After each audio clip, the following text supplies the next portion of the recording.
ঈমান নাই। কথাটা বুঝতে পারছেন কিনা? ঈমানের ভূত আছে কি আছে না? আমরা যারা ঈমানদার প্রকৃতপক্ষে কি আমরা নাপাক না? হয়তো বিভিন্ন সময় আমরা উজু করি, এটা আমার হুকুম। উজু করা কি আল্লাহ পাকের হুকুম? গোসল করি, এটা কি আল্লাহ পাকের হুকুম? ইত্যাদি ইত্যাদি। আর যার ঈমান নাই, যার ঈমান নাই সে হচ্ছে নাপাক। ইন্নামাল মুশরিকুনা নাজাসুন, মুশরিকরা বিদর্মীরা, যার অন্তরে ঈমান নাই সে কি নাপাক।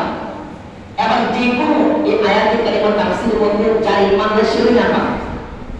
আর যার আত্মার মধ্যে ঈমান আছে, যার ঈমানের বাজারে গন্ডগোল নাই, যার ঈমানের বাজারে কি গন্ডগোল নাই, সাচ্চা ঈমান আছে, তার আমল খারাপ হইতে পারে, তার কি আমল খারাপ হইতে পারে, তার বেসাবটা অপরিষ্কার হইতে পারে, তার সিরা জামা হইতে পারে, তার চুল চেহারা কাটিং একটু খারাপ হইতে পারে, কিন্তু তার ঈমানের মধ্যে সমস্যা নাই, ওই ব্যক্তি কখনো নাপাক না। সে কি? সে পৌত্র পবিত্র, সে পবিত্র। বলে সুবহানাল্লাহ। যার ঈমানের মধ্যে বেজাল নাই সে কখনো নাপাক হয় না। গোসল করা, ওযু করা, দৌত করা এটা আল্লাহ পাকের হুকুম। যেমন আপনি নামাজ পড়তে গেলে প্রথমেই নামাজের 7টা ফরজের 3টা ফরজ, শরীর পাক, কাপড় পাক, নামাজের জায়গা পাক, এটা আল্লাহ পাকের হুকুম। আপনার নেশাপুরি পবিত্রতা হতে হবে, আপনার সব কিছু এভরিথিং এগুলো পবিত্রতা হবে, এটা আল্লাহ পাকের হুকুম। কিন্তু আপনি নাপাক না।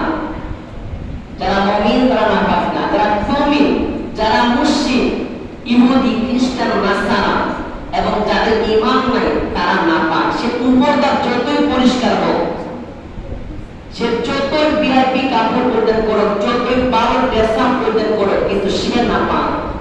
এই পোশাকে কখনো পবিত্রতা অর্জন করতে পারে না যদি তার আত্মাটা নাপাক হয়।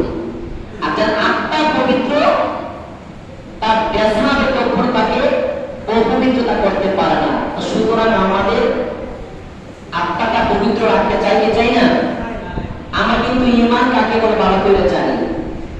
শিরক, কুফরি, বেদাতি, হারাম হারাম, হালাল হারাম আমরা কিন্তু ভালো করেছি। সুতরাং হুজুর গাউসে পাক কি বলেছেন? আপনার আত্মাটাকে যদি পবিত্র রাখতে চান, এক নম্বরে জবান দিয়ে হারাম জিনিস বক্ষণ করা যাবে না, 2 নম্বর মিথ্যা কথা, 3 নম্বর এই আত্মার মধ্যে যেগুলি গ্রাস করে, স্পর্শ করে, এই সমস্ত কাজ থেকে আপনার এই ভিতরটাকে হেফাজত রাখলে ভিতরটা পবিত্র হয়ে যাবে। আর শিরক তো বোঝেন, আল্লাহর সঙ্গে শিরক করা যাবে না, নবীর সঙ্গে শিরক করা যাবে না, ওলি আল্লাহর সাথে বেয়াদবি করা যাবে না, মা বাবার সঙ্গে বেয়াদবি করা যাবে না। এই শিরক থেকে যখন আপনি বেঁচে থাকবেন, কুফরি থেকে যখন আপনি বেঁচে থাকবেন, হারাম কাজকে যখন হারামই বলবেন, হালালকে যখন হালালই বলবেন, যখন এই সমস্ত কাজ থেকে আপনি বিরত থাকবেন, বেঁচে থাকবেন, তখন কি আপনার আত্মাটা কি হবে? পবিত্র। আর যার আত্মা পবিত্র সেই পবিত্র, সেই ঈমানদার। আর যার আত্মা নাপাক সে হচ্ছে কি? যার ঈমানের মধ্যে সমস্যা, তার আত্মা নাপাক। আর যার আত্মা নাপাক তার ঈমানের মধ্যে সমস্যা। তো যার গোসলের ফরজ আছে, ওযুর ফরজ আছে, প্রস্রাব পায়খানা নিয়ম কানুন আছে, তারপরে কোথায় কোথায় প্রস্রাব পায়খানা করবেন, সব কিছুর একটা লিমিট আছে। আমরা যেন সর্বদা কি পবিত্রতা থাকতে পারি। যারা অপবিত্রতা অবস্থায় চলাফেরা করে, উঠা বসা করে, জমিন তাদেরকে লানত দেয়, জমিন তাদেরকে লানত দেয়। এই পৃথিবীর মধ্যে সবচেয়ে খাঁটি হচ্ছে মাটি, যে তার মতন ধৈর্যশীল আল্লাহর বস্তুর মধ্যে কোনো কিছু হইতে পারে না। মাটির জবান আছে, প্রত্যেকটা প্রাণীর, প্রত্যেকটা বস্তুর জবান আছে, আল্লাহর সঙ্গে কথা বলে, সবার সাথে কথা বলে। আমরা কথা হয়তো বুঝি না।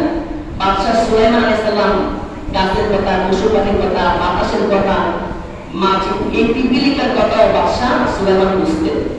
তো ওনাদের অনেক জ্ঞান ছিল, পাওয়ার ছিল। আমাদের তো সেরকম এলেম, কালাম, ঈমান, আকীদা কোনো কিছু আমাদের নাই। আমরা তো মানুষ হয়ে মানুষের কথা বুঝি না, মানুষ হয়ে আমরা মানুষের কথা বুঝি না। তো আমরা চেষ্টা করব সর্বদা উপরেও পবিত্র, ভিতরে পবিত্র।